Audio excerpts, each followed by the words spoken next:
За сайн байцгаана уу. Нэг юм алдартай хүн байна.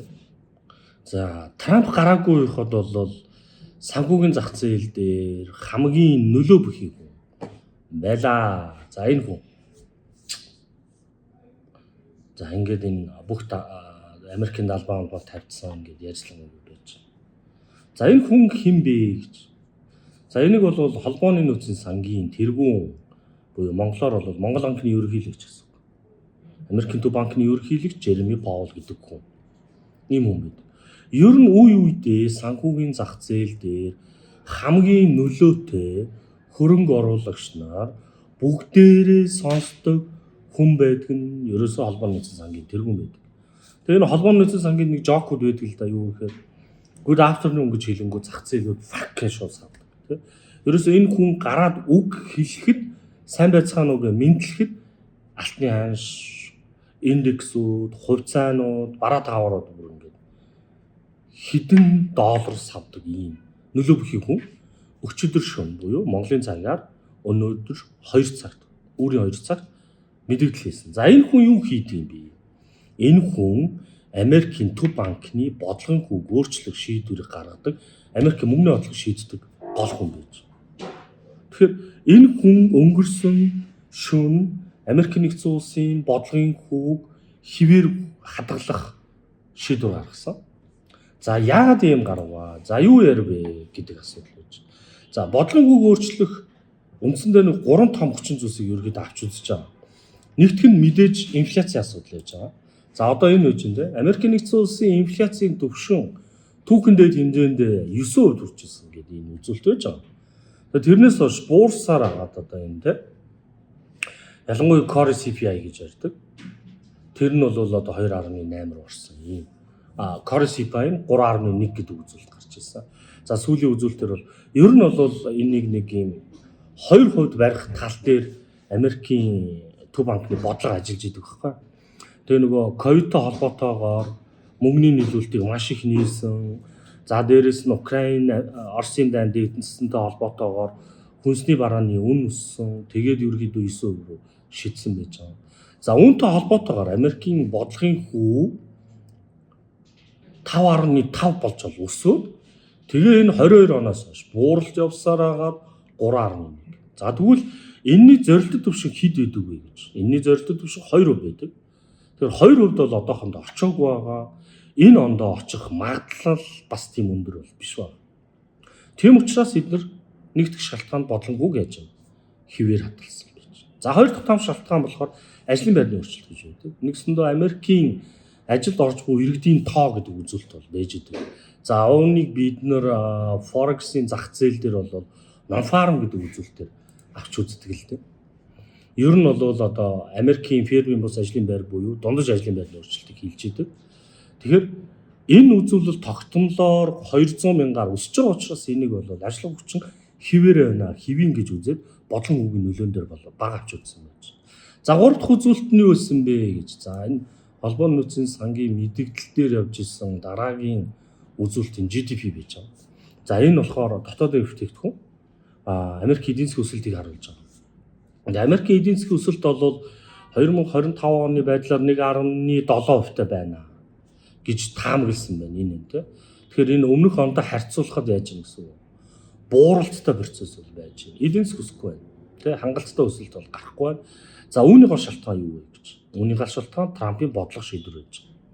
Тэгээ холбооны нөөцийн сан бол 5.5%-аас бууруулсаар хагаад одоогийн байдлаар 4.5 хүргэсэн боловч цаашдаа эрчимтэй бууруулах үг нь айгүй тодорхой бос болсон.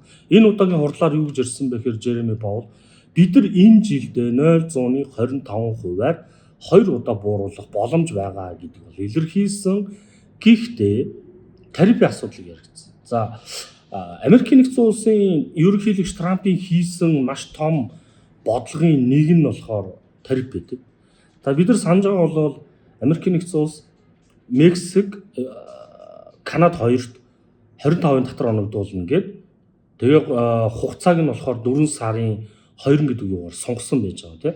За энийг бол яагаад тариф 25-ын оногдуулах болсон бэ гэхээр Энэ хоёр улсын хилээр дамжуулж бол Америкт айгүй харт амиг орж ирж байна. Харт амигтай тэмцэх гэдэг шалтгаанаар ингэсэн.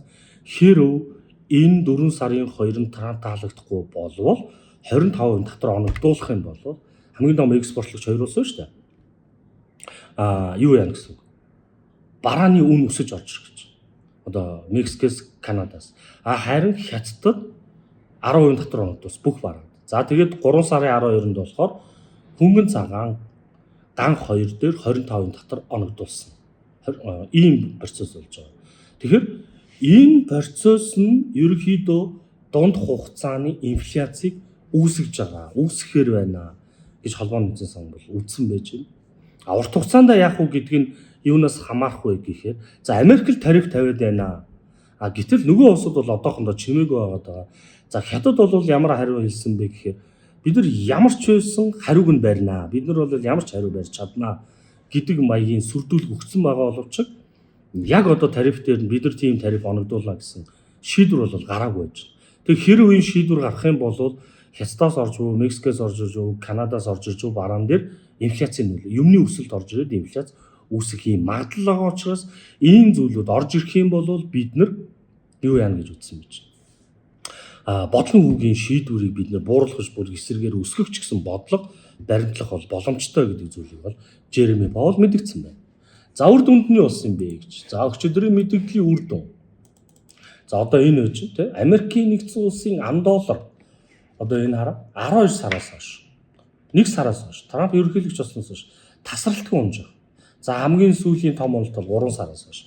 За 3 сараас хойш унсан үндсэн шалтгаан бол ерөөсөө л энэ тарифын асуудал гэж. Тэ тарифын эдийн засгт бол гол зүйл нь энэ тарифын асуудал байгаа байхгүй юу? Бид нар болохоор өмнө дандаа нэг геополитикийн асуудлууд буюу дайны асуудал ярьж ирсэн бол яг Америкийн дотоодын эдийн засгт нөлөөлөх хамгийн том хүчин зүйлс энэ худалдааны тариф гэж байгаа. За ингээ үр дүнд нь унаад энэ функцээр наваад үзвэл $1 индекс нь 109 байсан болвол одоогийн байдлаар 102 болж өчигдрийн мэдээгээр $1 бол унсан ийм процесс бол гарлаа. За тэгээд энэ нь алтан дээр бүх цагийн үеийн дэд аншийг дахиж ивдсэн. Зүү тогтол явсан. За алтны аншийг хэдүүлээ харахад өчигдөр $3,055 гэдэг долларыг дахиж дээшээ явах хай төвшнөө хийсэн ийм процесс болсон. За энэ дэлхийд яаж нөлөөлөх вэ гэж тэ. За ер нь бол ялангуяа Хятадд ган болон хөнгөн цагаан дээр 25% татвар оногдуулсны үр дүнд Хятадын гангийн үйлдвэрлэл унж байгаа. За бид нар өмнө ярьж ирсэн нөгөө юу гэж байгаа шүү дээ. Нүүрсний үнэ зах зээл гэдэг тэ.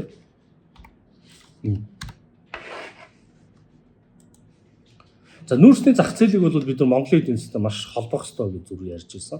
Нүүрсний зах зээлийн үнэ бол одоогоор дэлхийн зах зээл $97 ороод унтсан байж байгаа. Бид нар тэгтэл энийг $105 дээр фокуслцсан төсөө баталсан байж байгаа тийм. За ингээд энээсээ болоод яаж юм орлого орох байхгүй болж байгаа юм байна. Буурж байгаа юм байна. Нөгөө талдаа эрчим хүчний өсөлт, дулааны үнийн өсөлт, усны үнийн өсөлт, за дээрээс нь өөрийн татвар явж байгаа тийм. Машины татвар бас нэмэгдсэн байж байна. Гихмчлэнгийн маш олон татварууд нэмэгдснээс улбаалаад Монгол банкны бодлогын хүү 12% болж хувирсан. За бид нар энийг харсан. За инфляц бол за бид нар өмнө энэ бичлэг хийж байхад Монгол улсын инфляцийн түвшин 9.7% байна гэдэг судалгаа гаргаж ирсэн. Гэтэл одоогийн байдлаар 10 гараа авчижээ. Тэ? Улаанбаатар хотын инфляц 10 гараа авчихсан гэж. 9.7-оос гэдэг маань 10.3 гэдэг нь ойролцоогоор 0.6% хийсэн байна. Бодлогын хүү бидний харснаар 12 болсон. Тэгвэл энэ бас яг ирээдүйд өсөх дахиад боломж өндөр байна гэсэн. Нэгсэндээ Америкийн мөнгөний хатуу бодлого болон тарифын хориг нь Хятадын эдийн засагт нөлөөлөөд Хятадын эдийн засаг нь Монголд нөлөөлснөөр Монгол орлого бага болж инфляц үүсэх ийм одоо хүчин зүйлс орж ирж байна. Тэгэхээр бид нар цаашдаа ер нь бол холбооны эзэн сан ямар бодлого шийдвэр гаргах уу, яг хэлсэндээ 2% бууруулах уу, нөгөө талдаа Трамп тарифын бодлогыг хэрхэн уян хатан явуулах уу, хатуу байх уу гэдгээс хамаарат бидний амьдрал нөлөөлөх учраас энэсээ харах ёстой. Бид нар энийг дараа дараагийн бичлэгээр ахиж дэлгэрүүлж хүргэх болно.